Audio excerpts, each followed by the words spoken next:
அனைவருக்கும் வணக்கம். தமிழர்கள் மரபியல் ரீதியாக திராவிடர்கள் என்றும் தேசிய ரீதியாக தமிழர்கள் என்றும் இந்த பெரியாரியவாதிகள் ஒரு கருத்தை முன்வைக்கிறார்கள். உண்மையில் தமிழர்கள் மரபியல் ரீதியாக திராவிடர்கள் என்ற உணர்வில் இப்போதும் இருக்கிறார்களா என்றால் அது கேள்விக்குறி. திரு மனோஜ் பெரியாரிஸ்ட் அவர்கள் பேசுகிற ஒரு மேடையிலே தமிழர்கள் மரபியல் ரீதியாக திராவிடர்கள்தான் என்கிறார். அப்படியானால் ஜப்பானியர்கள் மரபியல் ரீதியாக மங்கோலியர்கள்.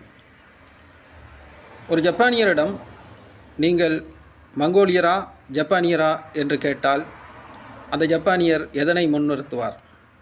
அவருக்கு நான் ஒரு ஜப்பானியர் என்ற திமிர் இருக்குமா இருக்காதா?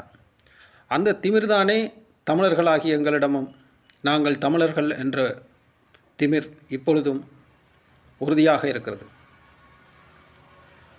மரபியல் ரீதியாக திராவிடர்கள் என்பதற்கு பெரிய அளவில் சங்ககால ஆதாரங்கள் அல்லது ஆய்வு ரீதியான உறுதிப்படுத்தல்கள் எதுவும் இல்லாத போது வெறுமனே பெரியார் என்ற ஒரு பிம்பத்தை கட்டமைத்து அதன் கீழே அண்ணா, கருணாநிதி மற்றும் ஏனைய பெரியாரிஸ்டுகளை அவர்களுடைய வாதங்களை மட்டும் வைத்துக்கொண்டு ஒரு பெருங்கூட்டத்தை திராவிடர்கள் என்று வரையறுப்பது எந்த வகையில் நியாயமானதாக இருக்கும்?